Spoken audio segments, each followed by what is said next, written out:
Hi, I'm Cameron, and I don't just read comics, I love them. Welcome back to another episode of Cameron Reads Comics. On today's episode, we are going to be talking about Dark Knight's Metal.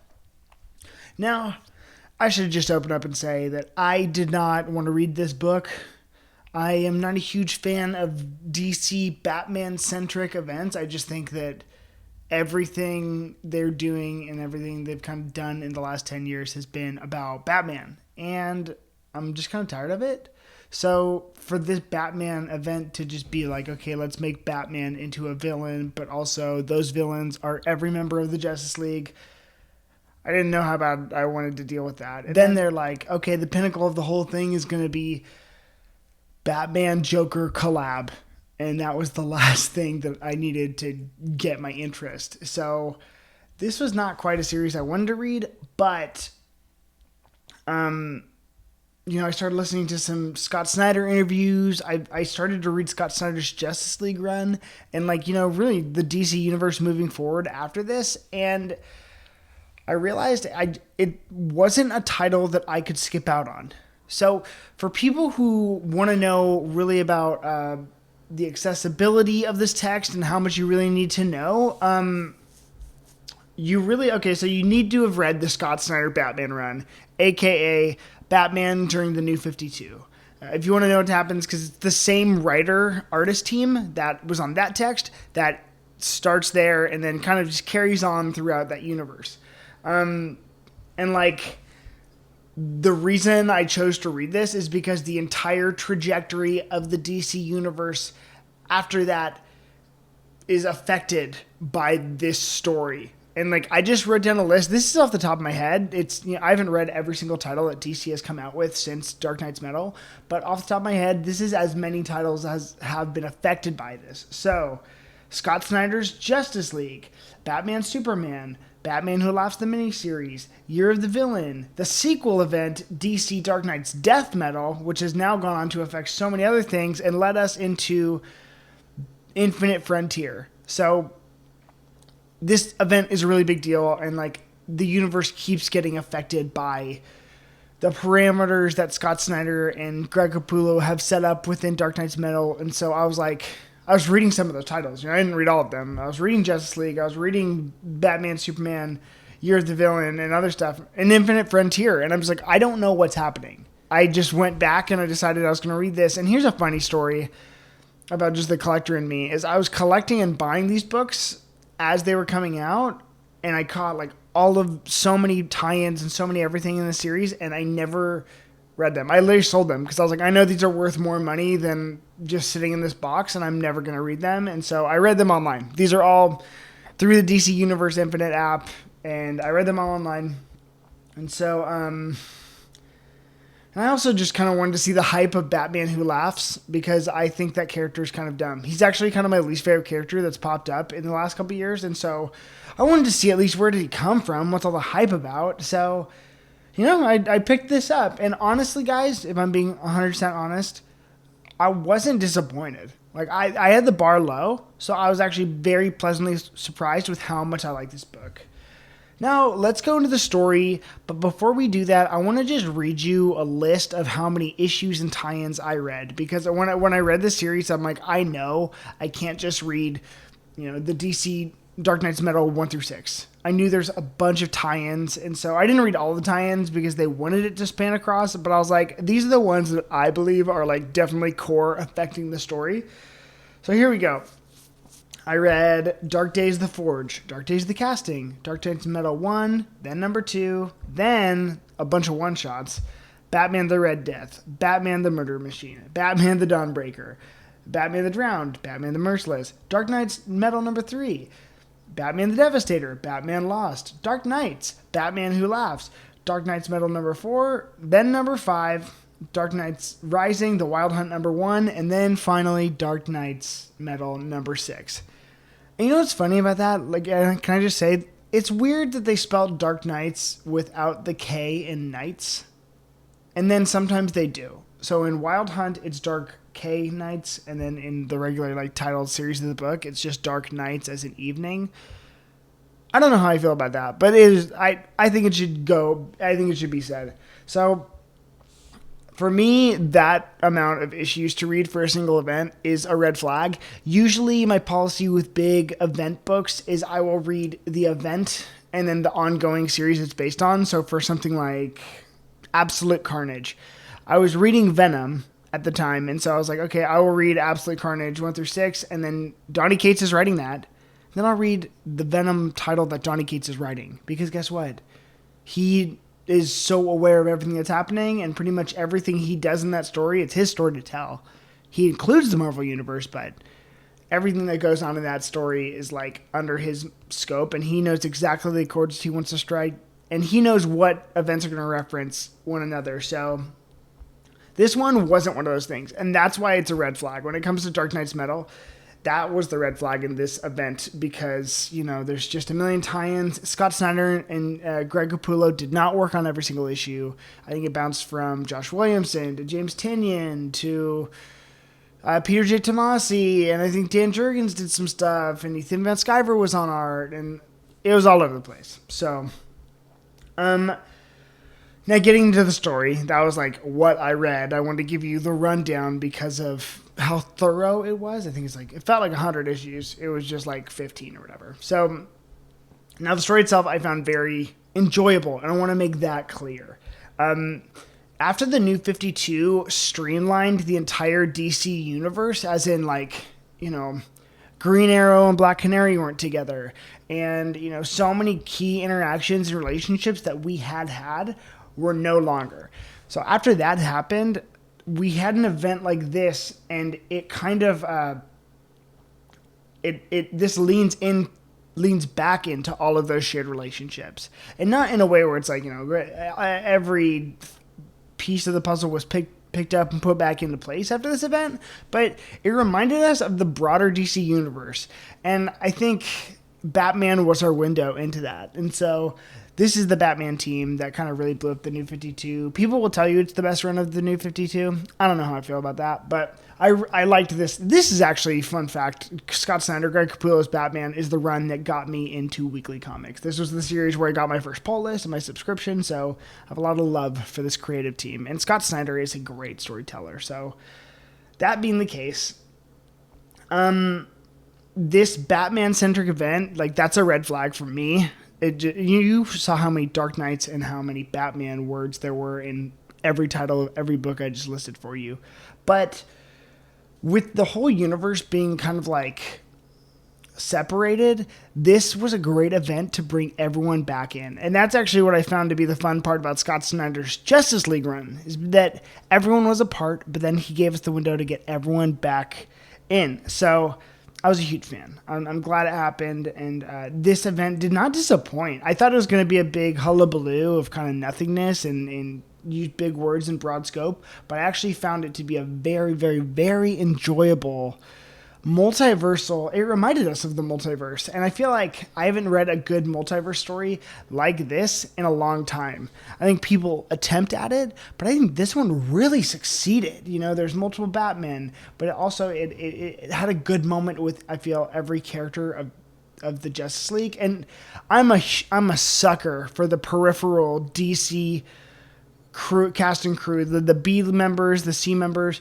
There's some really cool Plastic Man stuff, just like the illusion, alluding to Plastic Man. I was really excited about. There was some really cool, they did multiversal Batman stuff, which isn't a spoiler. Also, this came out forever ago, so consider yourself warned. There's a bunch of stuff in this book that I thought was really good and unique and also well done. I liked it. I really did. And, there's a whole issue on Detective Chimp and kind of the animal DC universe, which I did not think could work in a story like this. That was going to be Batman centric, but it totally worked. So I was a huge fan of that, and I want to just credit where credit is due. So the story, while being Batman centric, encompasses and invites in the entire universe, which is something I like. If we can get a broader DC universe story and I guess have Batman be our window into that, I'm for it, because I like the broader DC universe and I want more people to like the broader DC universe. And I know that Scott Snyder does that again in his Justice League run, and I'm just trying to get to that point in that story. And then to see how lately Josh Williamson and the next generation of DC creators have kind of picked up those pieces from Scott and how they're going to carry the torch forward.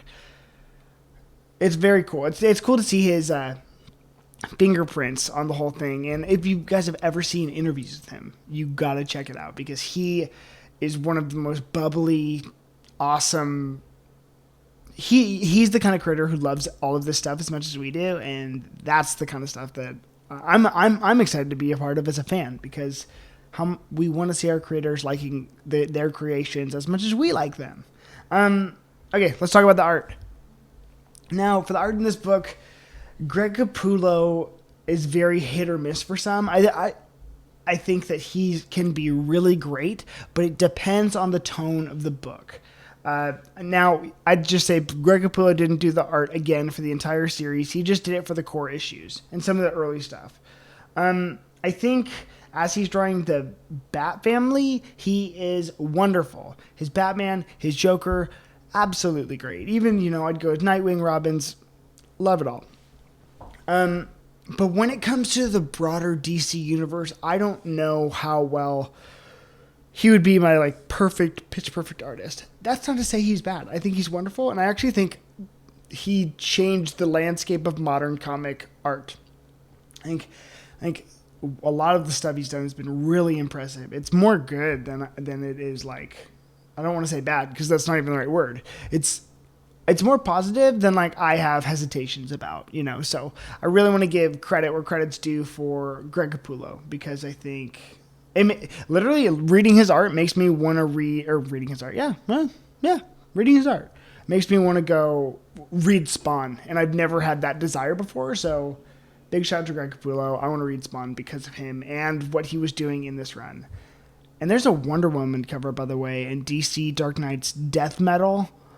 I really freaking want... There's a Wonder Woman cover. I think it's issue 5. I don't know. I haven't read it yet, obviously. I might read it. It's a great cover, and I'm like, how he did that, I'm amazed by. So I think... So when it comes to the broader DC universe, I don't know how well he fits that mold or the tone, and I think this was kind of a proving ground for that. I think he always hits. And I also think one of the most important thing about his art is it's so consistent all the time. There's no waver in quality. And sometimes we see that in artists where they are spread so freaking thin that we don't get the quality material. I think in this text in particular, I thought his art was consistent across the board, even with his early stuff, which is great. And as a fan, that's what you love to see. So I think his art was fitting the tone of the story, and I thought it worked well. And there are a lot of artists in this book that I thought were really great. I think I like to see the different... Obviously, there's different Batmen. So for each of the one-shots of the different kind of Bat characters, Batman the Red Death, Batman the Murder Machine, a bunch of them. I feel like I didn't even read all of the ones, but, I must have. For all the new Bat characters, there's a different artist on each one shot, and I was very surprised by all of them. And I like to see those new tones and the proving ground for the new artists come in, because I think they deserve to... Everyone definitely has a different take on Batman. I feel like no two Batmans in comic book art, because he has left such an impression on the industry, I don't think any two are the same. And so to see these different Batmen and then different artist interpretations and tones of the book based on everything else going on in the issue itself, I thought was really cool. So big props to the art. I was really happy. Okay, so now let's go into the cons. And I don't want you guys to think I'm a negative Nancy on this book. I'm pretty critical on event books because, frankly, I don't usually like them. So this book, number one, the first thing, as you guys noticed, as I read to you, that wasn't even all the tie-ins, but there are 1,000 tie-ins. I read 1,000 books to just kind of get through these 6 issues of the main event itself. And I think if a main event can't stand on its own legs, then that's points off for me. I also, again, I opened with this book effectively takes over the DC universe for the year it happens and then all the years going forward. And even to the point where it's affecting what we're doing now in the DC universe and how we are interacting with these characters. And so I don't know how I feel about that, because I was thinking as I was writing up my review and taking my notes, I think that the DC universe, I think good events should be up to interpretation where they can exist on their own as a single event, or it's like let the audience members decide if they want to become canon. Because I really don't know if this event is canon or it's not, because I've only seen it affect Scott Snyder's books and not quite the entire DC universe. And so the thing is, with the books he was on, it was the mainstay characters. It was the most important characters in the entire DC universe. And so it wasn't universe span wide, but also like it affected the whole line. So I guess that's a terrible point to make and how I felt about it. But I think that kind of illustrates the point of, I don't know how this event affected everything, or it didn't.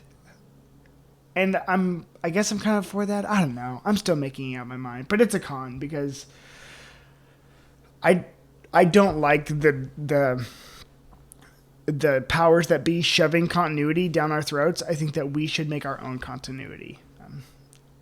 Anyways, also last con, if you're one of those people that hates Batman being ridiculously OP, you're not going to like this book, because that's exactly what happens. Alrighty, let's go. Lastly, we're at the rating now. This book exceeded my expectations. I'm giving it a 7.75 out of 10. I didn't think I'd like this book as much as I did, so I'm happy to give it that rating. 7.75 for an event book is really good. Now, I'm not going to read the sequel anytime soon, at least as far as I'm concerned. I'm a little Batmaned out right now, but I'm glad I read this. I'm glad I can move forward with it and kind of like now pick up this story and take it with me into the rest of Scott Snyder's Justice League, the rest of DC Rebirth. Maybe I'll read the Batman Who Laughs miniseries. I don't know. I don't know if I'll ever get that far, but like, I'll read Death Metal, and then I'll finally, hopefully, be able to understand what the heck is going on in Infinite Frontier, because it is above my pay grade. So, remember, I'm Cameron. I don't just read comics. I love them. Make sure to clobber those like and subscribe buttons, as well as leave me a 5-star rating and review on iTunes if you check out my podcast, Cameron Reads Comics. New episodes every Wednesday. See you next time.